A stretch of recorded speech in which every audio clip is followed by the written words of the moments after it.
এই দেখুন বন্ধুরা, সব সরু চুকলির পিঠেগুলো আমার তৈরি করা হয়ে গেছে। আর কতটা দেখুন জালিদার হয়েছে, অসংখ্য ছিদ্রযুক্ত। এই দেখুন সরু চুকলির পিঠেগুলো তৈরি হয়েছে। নমস্কার বন্ধুরা, ক্রিয়েটিভ ফ্যামিলিতে আপনাদের সবাইকে স্বাগত জানিয়ে চলে এসেছি আরও একটি নতুন রেসিপি নিয়ে। আজকে আমরা বানাবো চাল আর ডাল দিয়ে সরু চুকলির পিঠা বানাবো। তো এখানে আমি এই বাটির মাপ করে 1 বাটি সিদ্ধ চাল নিয়েছি, আর এই বাটির মাপ করে হাফ বাটি নিয়েছি বিরির ডাল। চাল আর ডাল মোটামুটি আমি 9 ঘন্টা ভিজিয়ে রেখে দিয়েছি, আর এগুলোকে আমি ভালো করে ধুয়েও নিয়েছি। আর এই চাল ডালটা অনেকক্ষণ ভিজার পরে দেখুন কত সুন্দর ডালটা ভিজে গেছে। চালটা নর্মাল যে চালের ভাত আমরা প্রতিদিন খাই সেই চালটাই আমি নিয়েছি। এবার আমি চাল আর ডালটা ভালো করে মিহি করে বেটে নিচ্ছি।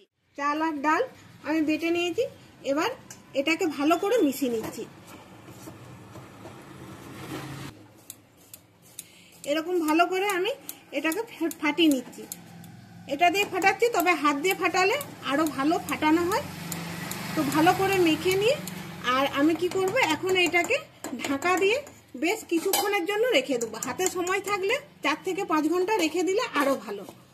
তো বন্ধুরা 4-5 ঘন্টা পর আমি আবার ফিরে এলাম বন্ধুরা 5 ঘন্টা পর। এবার দেখুন এই ব্যাটারটা 5 ঘন্টাতে রেখেছি তো, আর দেখুন একটু হলো ফাঁপা ফাঁপা মনে হচ্ছে, আর এই ব্যাটারটা খুব ঘন লাগছে। এবার এই ব্যাটারটাতে আমি জল মিশাবো। 1 বাটি জল নিয়েছি, সবটা দিলাম না, অর্ধেকটা দিলাম। এবার জলটা দিয়ে খুব ভালো করে মিশিয়ে নিচ্ছি।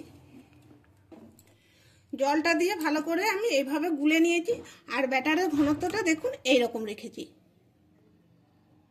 খুব একটা জলের মতো এটা আমি পাতলা করিনি। আর উপর দিকটা দেখুন এরকম ভাবে লেগে আছে, আর এরকম দাগ কাটা যাচ্ছে, তার মানে এই ব্যাটারের ঘনত্বটা ঠিক আছে। খুব একটা পাতলা করলে একদমই মানে ডাবুটার থেকে নিচ দিকে নেমে যেত। এবার আমি এতে নুন মিশাবো। স্বাদ মতো নুন দিচ্ছি। নুন দিয়ে আবার ভালোভাবে এটা ঘেটে নিচ্ছি। এখানে আমি তাওয়া গরম হতে বসিয়ে দিয়েছি, আর তাওয়াটাতে আমি একটু জল দিয়ে দিচ্ছি। জল দিয়ে এখানে আমি একটা ন্যাকড়া ভিজিয়ে নিয়েছি, এটা দিয়ে মুছে নিচ্ছি। এবার এখানে আমি একটা আলুকে কেটে নিই, আর কাটা চামচ এভাবে আলুটার মধ্যে গেঁথে নিই। সর্ষের তেল একটু তাওয়াটাতে গুলিয়ে নিচ্ছি। এবার এই ব্যাটারটা রেডি করেছি। এটা যখনই আমি এই পিঠেটা বানাবো তখনই ব্যাটারটা এভাবে আমি ঘেটে নেব, আর এই পিঠেটা বানাবো। গ্যাসের আঁচটা এখন আমি কমিয়ে রেখেছি। এবার আমি ডাবুটাতেই আস্তে আস্তে আস্তে আস্তে করে মেলে দিচ্ছি।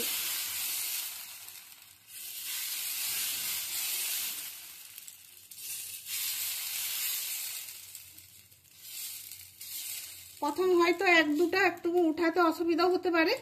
ননস্টিক তাওয়া হলে সঙ্গে সঙ্গে প্রত্যেকটাই সুন্দর উঠে যায়, কিন্তু যেহেতু আমি রুটি করা তাওয়াতে বানাচ্ছি সেই জন্য হয়তো প্রথমটা 1-2টা অসুবিধা হলেও হতে পারে। এবার আমি একটু ঢাকা দিয়ে দিচ্ছি, তারপর আমি ঢাকাটা খুলে পিঠাটা উল্টাবো।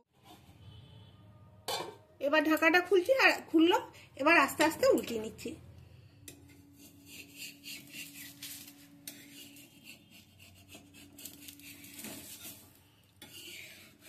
দেখুন প্রথমটাই সুন্দর উঠে গেছে। এখানে আমি একটা কুলার মধ্যে আর একটা সাদা কাপড় মেলে নিয়েছি, এটার উপরে আমি রেখে দিলাম।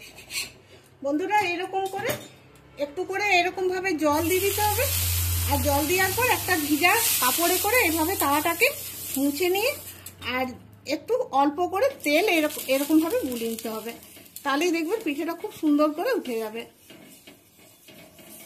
আবারও আমি একটা দিয়ে দেখাচ্ছি। এই দেখুন এবার এইভাবে আমি ঘেটে নিচ্ছি।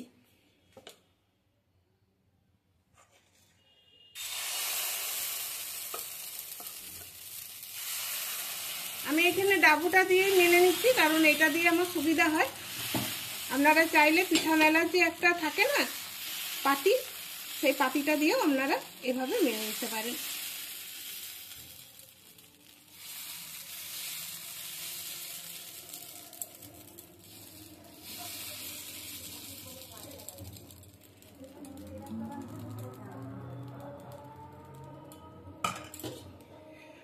আবার আমি ঢাকা দিয়ে দিলাম মোটামুটি 30 সেকেন্ডের মতো। এরকম করে আমি ঢাকা দিয়ে রেখে আর পিঠাটাকে উল্টিয়ে নেব।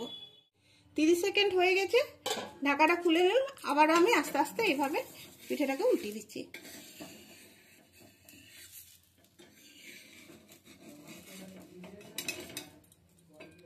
এই দেখুন, একইভাবে আমি পিঠেগুলোকে আবারও এরকম ভাবে জল দিচ্ছি আর এরকম ভাবে মুছে নিচ্ছি। হালকা করে তেল বুলিয়ে নিচ্ছি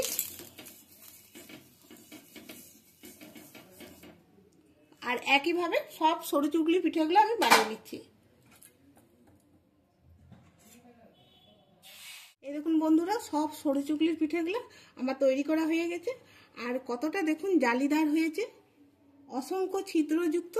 এই দেখুন সরু চুগলির পিঠেগুলো তৈরি হয়েছে। আর এই সরু চুগলি পিঠে বানাতে হলে চালের সাথে একটু বিড়ির ডাল মিশাতে হয়। মিশালে কি হয় যে এরকমই একদম নরম সাদা ফটফটে আর অসংখ্য ছিদ্রযুক্ত সরু চুগলির পিঠেগুলো খুব সহজেই তৈরি করা যায়। আর দেখুন একটা আমি এইভাবে ভাঁজ করে দেখাচ্ছি। এই দেখুন, ভাঁজ করার পর এতটুকু ফাটেনি। কিন্তু যদি শুধু চাল দিয়ে এই সরু চুগলির পিঠেগুলো বানানো হয় না, তাহলে দেখবেন উল্টা মানে তাওয়া থেকে তোলার সময়তে একটা ফাটা দাগ হয়ে যায়। আর এইরকম ভাঁজ করার সময়তেও এটা ভেঙে যায়। এবার খাবার জন্য আমি এখানে একটা প্লেটের মধ্যে সাজিয়ে নিচ্ছি। বন্ধুরা, আজকের এই রেসিপির ভিডিওটি যদি আপনাদের ভালো লেগে থাকে অবশ্যই একটা লাইক দিয়ে চ্যানেলটিকে সাবস্ক্রাইব করে রাখবেন, এইরকম সহজ নিত্য নতুন রেসিপি পেতে, যা সবার আগে আপনাদের কাছেই পৌঁছে যাবে। আর ভিডিওটি ভালো লাগলে অবশ্যই লাইক শেয়ার কমেন্ট করবেন। কমেন্ট করতে আমাকে ভুলবেন না, কমেন্টে জানাবেন আজকের এই রেসিপির ভিডিওটি আপনাদের কেমন লেগেছে। বন্ধুরা, এই সরু চুগলির পিঠাগুলো যে কোনো ঝোল দিয়ে আপনারা খেতে পারেন।